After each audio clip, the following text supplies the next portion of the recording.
Hi, everyone, and welcome to another episode of Office Hours with me, Rahul, and my fellow success engineer, Amit.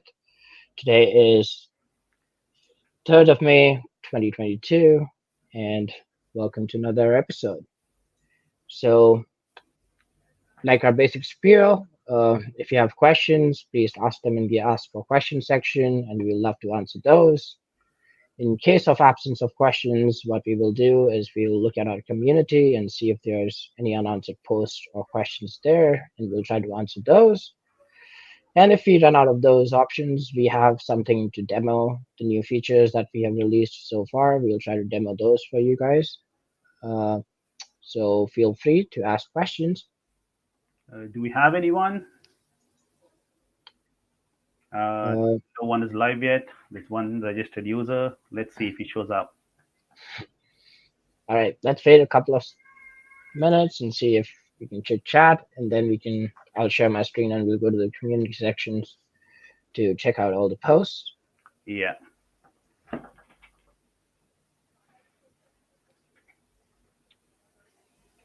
What do we have prepared, like in case no one shows up? Right. So what I wanted to demo was one of the new features that we recently released, the JSON stuff. Basically, we introduced a way in which we allow you to render your global variables into lists. Like before, we only used to have fetch data that could be used with the list component, but now we allow you to use your global variables in the list component as well. So that's Oh, yeah, that's neat. That's going to solve a lot of issues.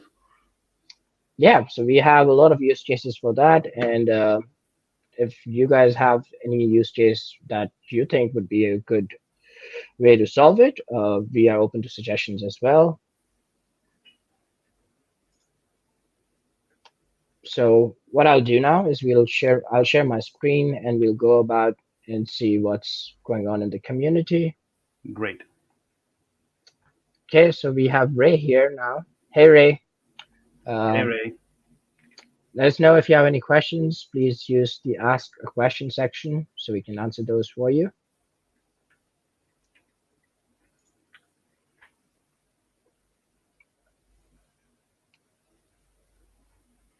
Do you have any questions, Ray?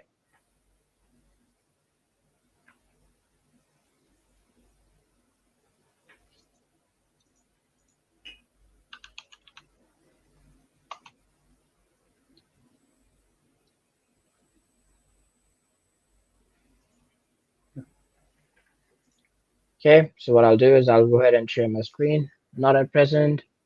Has been great to see your team answer questions live in these sessions. Thank Oh, you, Ray. yeah. That's what we tried to do. And in the absence of questions, we go to our community section and see if we have any questions there. Um, Let me quickly share my screen and see if we can answer those.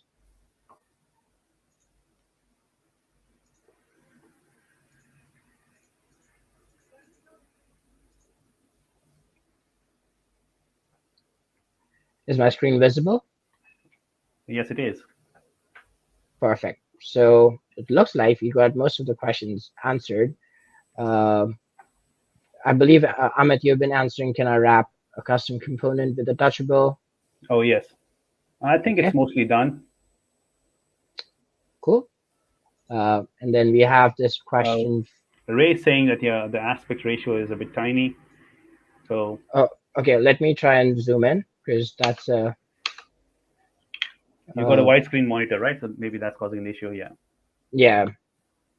Uh, I hope it improved. Mm, Is it I don't. better? Yeah, I don't think so. It's still the same. Yeah, How it's about better. now? Yeah, it's better now. Okay, there we I can go. see the text. I hope Ray. Yeah, great. Perfect. So the next question that we have here is keyboard advance to next field and submit via keyboard. Let's read it up. So I have two plus input fields, email and password. I see I can edit the keyboard return button to next within a text input field.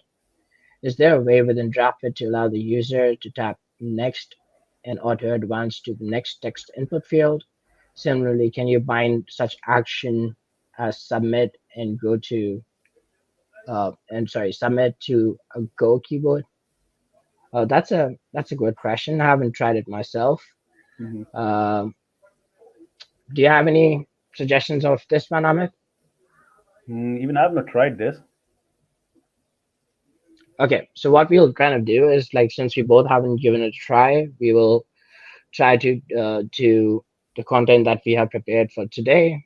And if we get time, we'll try this out live as well and see if we can get it to work. Yeah. Uh, so what I'll do is I'll share an app that I've recently made to demonstrate how we do JSON handling stuff. And then Ray, if you have any questions about that, you can ask questions about that. Otherwise, it'll be a good demo for people who can watch this video afterwards. So let me open, let me stop sharing first for a second, and I'll open my app, and then I'll share it again.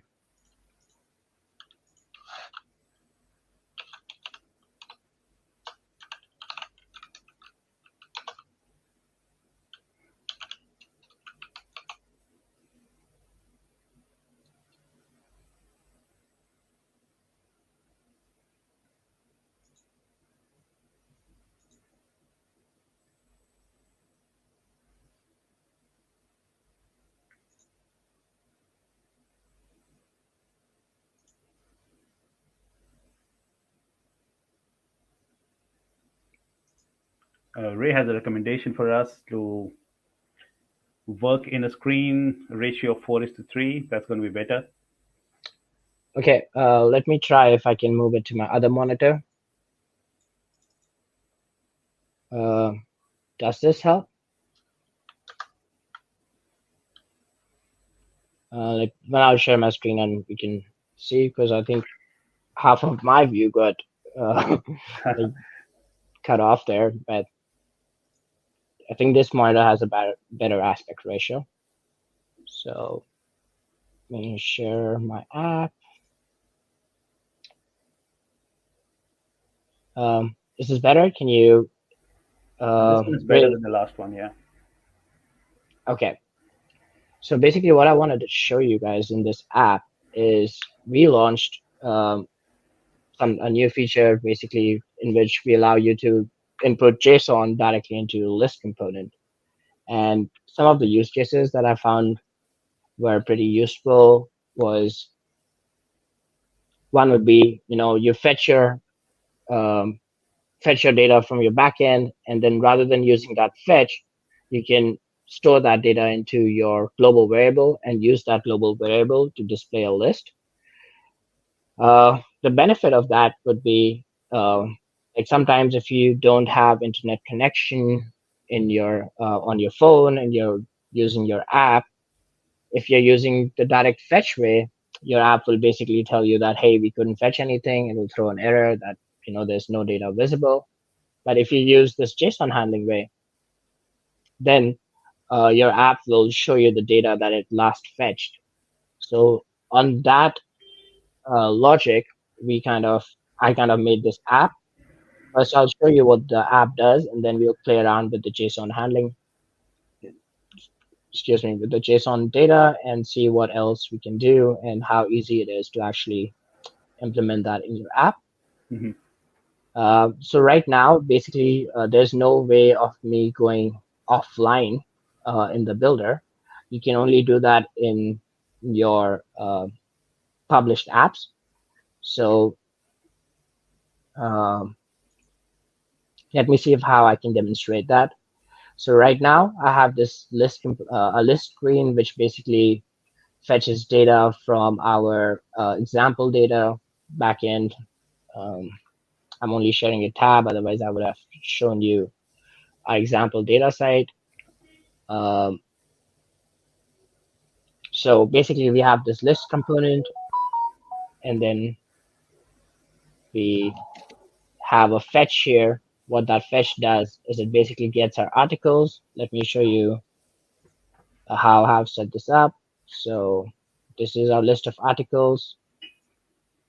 Again, as I said, this is from my example data endpoint. And when I test this, I get these 20 articles.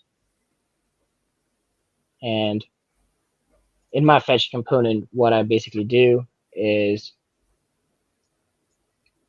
I have a trigger, the on data trigger. What it does is it saves our top level response or the response that we get from the fetch component into our global variable schema.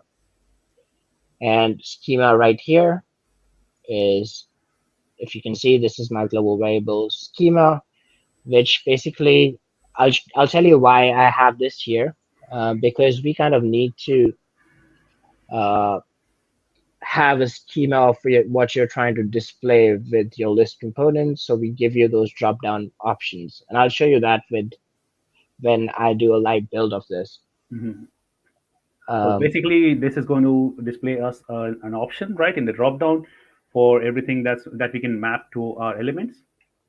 exactly. So if we have the schema predefined, then if I go to my list component here, and now if you notice, like before, we only had. Okay, but now it's not nested under fetch, so it doesn't show you the top level response, but Uh-huh. you can see that it shows you these global variable options that you can Yeah. use as a source of a list. So I'm using schema, which is an array object, and just because I've defined, I have like a, sorry, wrong place, just because I have this schema here, Hmm. it knows which fields are there and which fields it should allow you to map. Yeah. So if I go here in one of the text components, and this is how we map stuff to any of our like whenever we have to map any variable data, we use this handlebar notation. Hmm. And once we do this, it lets you select a variable from this drop down menu. And you can see that because we saved the schema there, it lets us choose from the fields that we defined in that in our global variable. So I'm showing the title and the name of the author right here. Same with the image, that I have an image and then I do an image source. And one other cool thing that I tried to do in this app, if you notice, is when I click on this article, what I'm doing is instead of, okay, I have to go to the article screen. So instead of having a single fetch to fetch this single article, knowing that this app might be used in an offline setting, I use a list component instead and do a single article like this. And that's what I want to try and build here now and see if we can somewhat replicate this app Hmm. and build it live. So, are you guys excited? Are you with me, Amit? And Absolutely. um, do you have any other questions? If I see like there's other people who have joined. Oh, okay. I don't see anyone new. So, Yeah. Ray, if you have any questions, like you can take advantage of this time and think like, hey, you can ask any question about Draftbit, and the expertise that we have here would be able to answer those questions for you. And there's another cool feature, right? Even if you don't have a schema, the key path thing. Correct. Right. So the other cool thing that we wanted to show here, thanks Amit for mentioning that because I forgot about it. Uh-huh. It is basically, uh, can you see my other tab now, or is it Oh, no, just the it's just the same thing. The article tab, and gotcha? just the app that you've shared. Perfect. Just wanted to know that. So let me just do that here, and then I can open a fresh app, and we'll try to play around and mess around with this. I think you've shared just one tab, right? Yes. Great. Yeah, I'm just gonna bring it to that tab itself. Uh-huh. I'm just setting everything up. Um, I think this is episode 40 of our office hours. Can't believe it's been so long.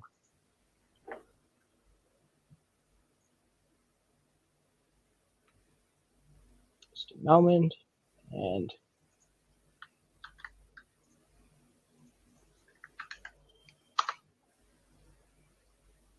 so there we go. We Oh start yeah. with a default blank app, and then we'll start building it. So first things first, we need a backend. So we'll use the example data,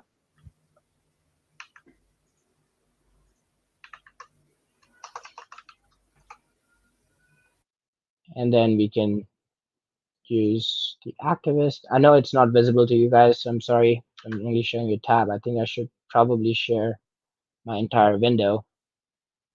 Let me do that.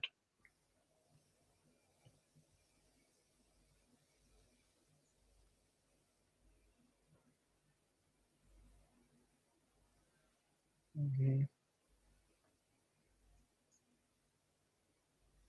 Go, share screen, and then window, and this window.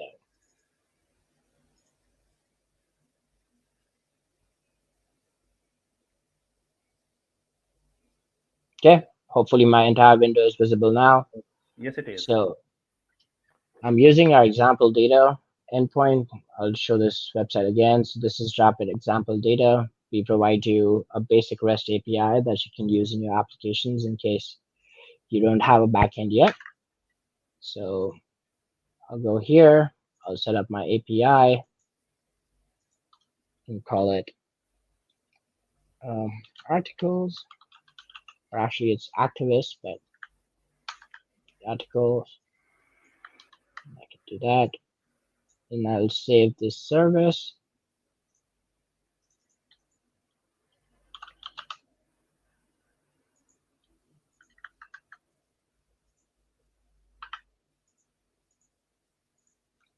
Just do a test, and we got a list of uh, activists here. So I can save that Hmm. and done. So now what we can do is first I'll show you what is the key extraction way. So basically, if you don't have a schema, you can still use the key extraction technique to map items to your components in Draftbit, and then we will do it with a schema as well. So I'll use fetch. Fetch would be getting the data. Oh, excuse me. One thing I forgot. I need a global or a device variable here.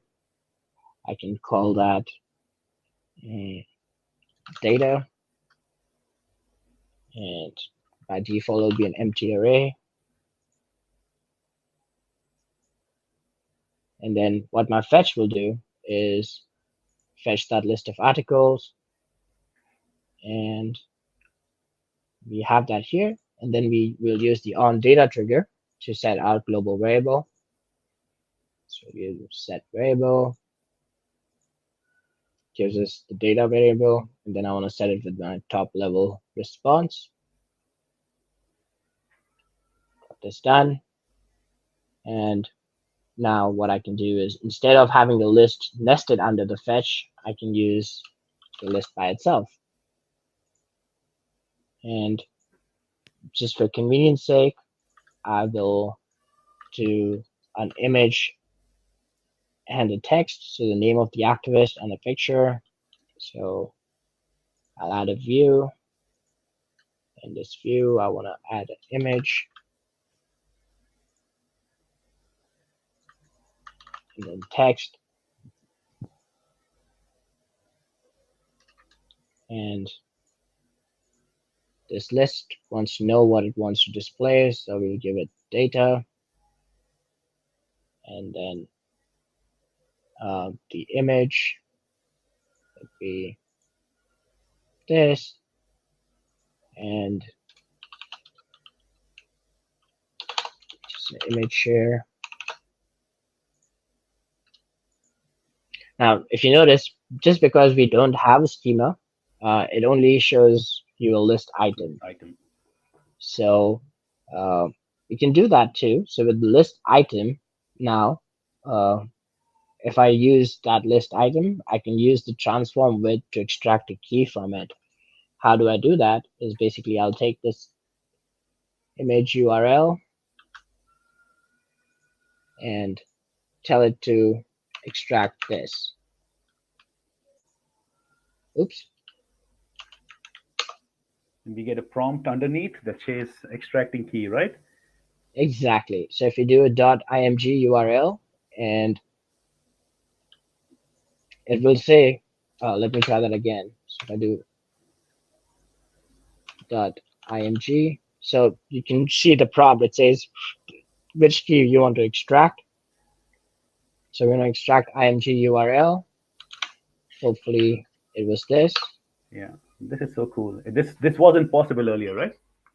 No, like if you wanted to do this, you would have to do like a custom function and Uh-huh. use that to extract it. But now we just let you write in the name of the key here and it'll extract it for you. Yeah. Same with the text.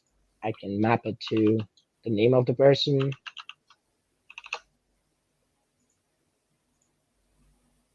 and can do this list item. And I think it's dot person. Uh, let's check it here. Yep, it's Yes, dot it is. person. And then let's go to a preview and see if this works. Yes, it There we does. go. And just to make it look pretty, I was thinking we'll try to make it look pretty is we'll do it like this and make the image smaller so kind of become like more tabular Uh-huh. list. So we'll do 100 and 100. There we go. A little bit better. Then I can, in this view, I can add some sort of a margin. Let's say 16. I think 16 would be too much. Let's do 12.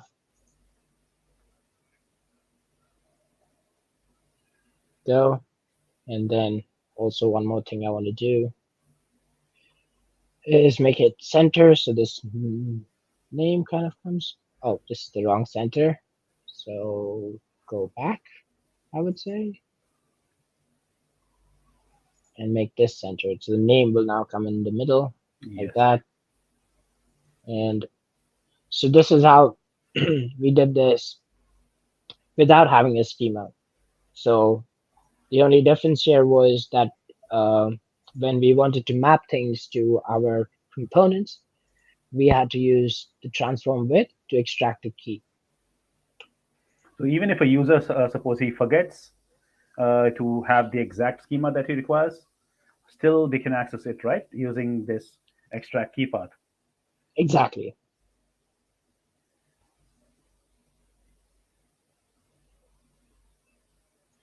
Okay. Just trying to clear my throat. So now let's try this with having a schema.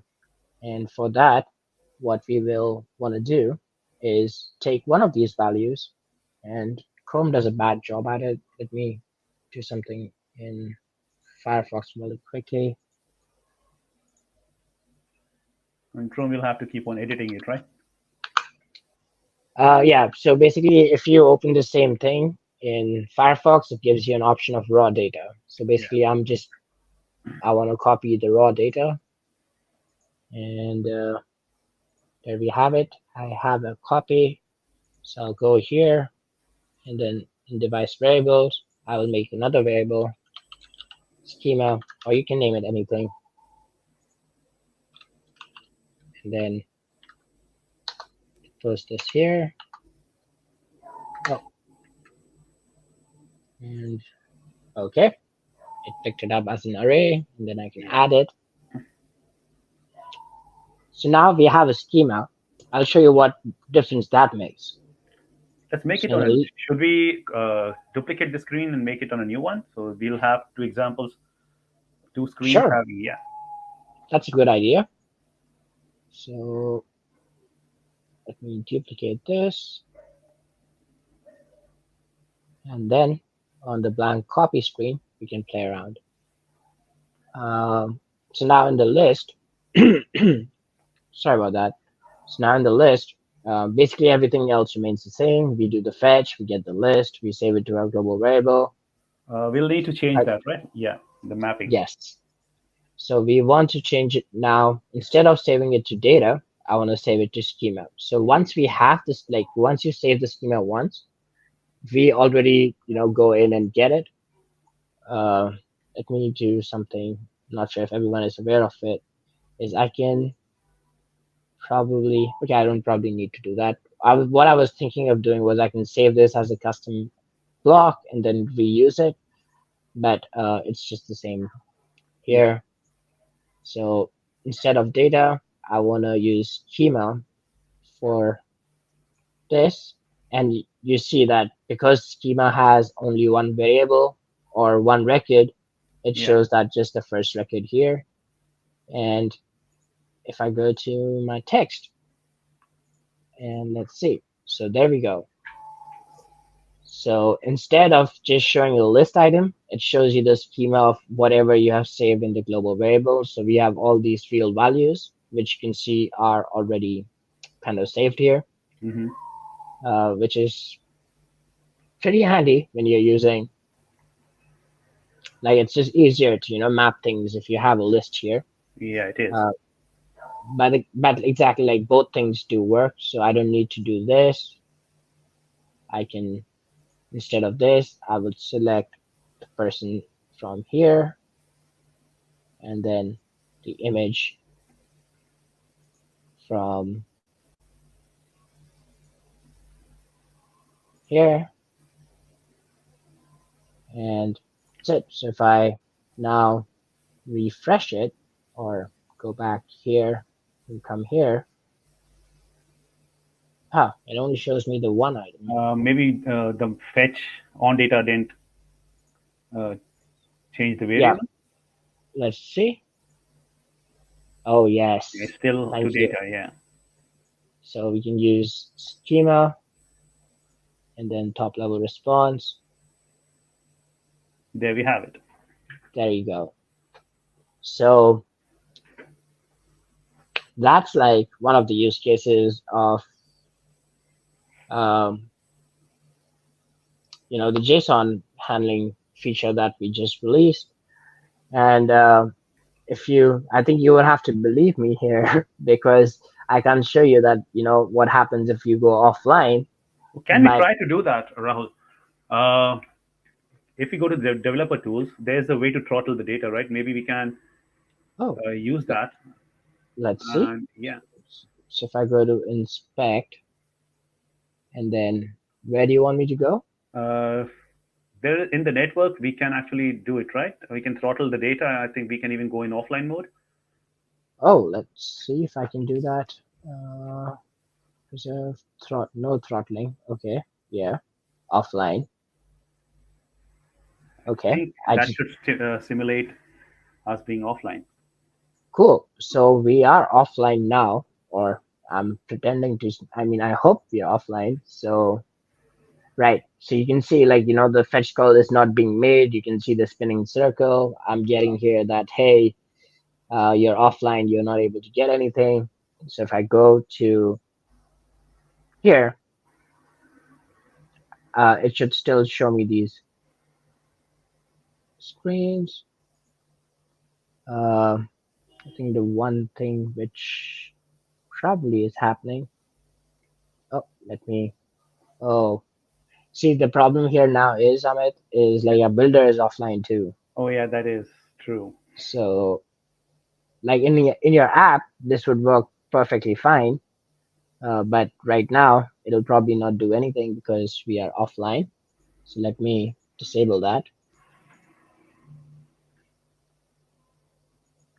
We should be good now. The builder is trying to fetch the data and it's not getting it. So Yeah, exactly. So like in your previews, it should work. But yeah, that's a good idea of it. You can do the non-throttling thing to your throttling thing to check. uh-huh. So there we go. So one thing that you noticed that when we were offline, the fetch would keep on spinning. So the way to avoid that is uh, go to your fetch component, and then we can conditionally display it with this cool new feature that we also added, the is online. So that basically gives you an automatic indication that if you're online or if you're offline, so you don't have to really write any custom code to check if the user, whoever is using your app, has internet connectivity or not. Mm-hmm. So that's like one very good use case of it. Do you have other ideas that we should display, or did Ray have any questions? No, not yet. Okay. Um, that's what I kind of wanted to display, to show off here. Can you Yeah. not test the offline mode in the builder? We tried to do that, Ray, but what happens is like because our builder is also online, like whenever we need to make a change, for instance, I wanted to change the fetch component not to render, it won't work, right? Because it still needs to talk to the database for whatever actions that we are doing in the builder. So that's why it didn't work. But you notice that we were able to get the names displayed. The images were having some issues. But if you would scan this, if you use an Expo Go app, uh, I think that way you can probably have a better simulation of the offline thing. Mm-hmm. But I've tested it out in my app, like in a sample app, and this works as expected. So I think you you might have to take my word for it. Yeah. Um, Can we share a QR code for Ray to test it out? I think we can. Uh, so here's the QR code. I'm not sure, Ray, if you have the Expo Go app, if you want to test it.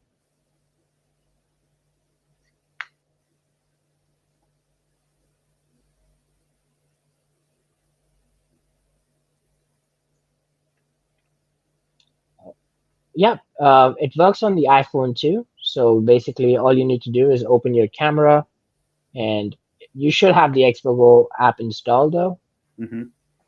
and just scan this QR code with your camera app. It will give you a link to the Expo Go app with this project preloaded.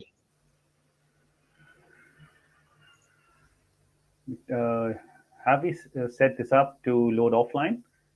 Uh, so this app would actually, you know what? It will probably not work in the Expo Go app as well because the Expo Go app also needs to be connected to the Oh internet yeah, for it to work.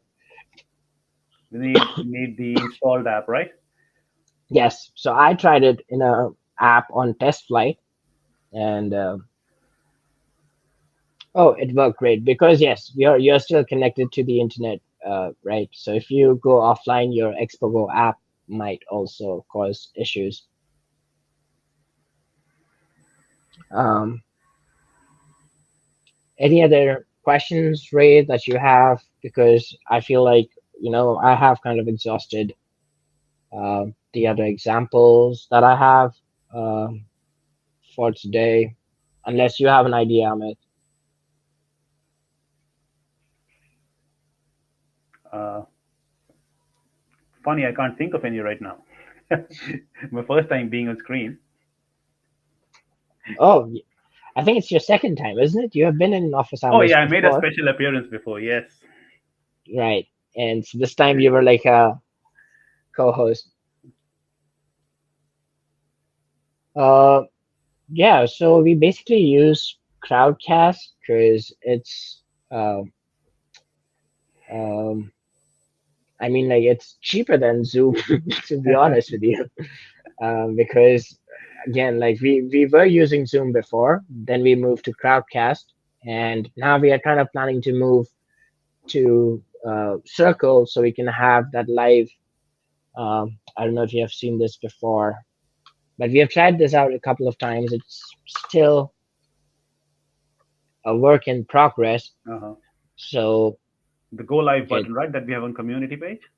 right. So we have a go live button on the community page. Let me sign in first. Um, yeah, there we go. So you see, there's this go live button, and then once you do that, anybody who's on the community can join office hours directly. But Circle is still working on it, and Uh, once it is up to a state that we can use it, we will definitely try to move to Circle as well.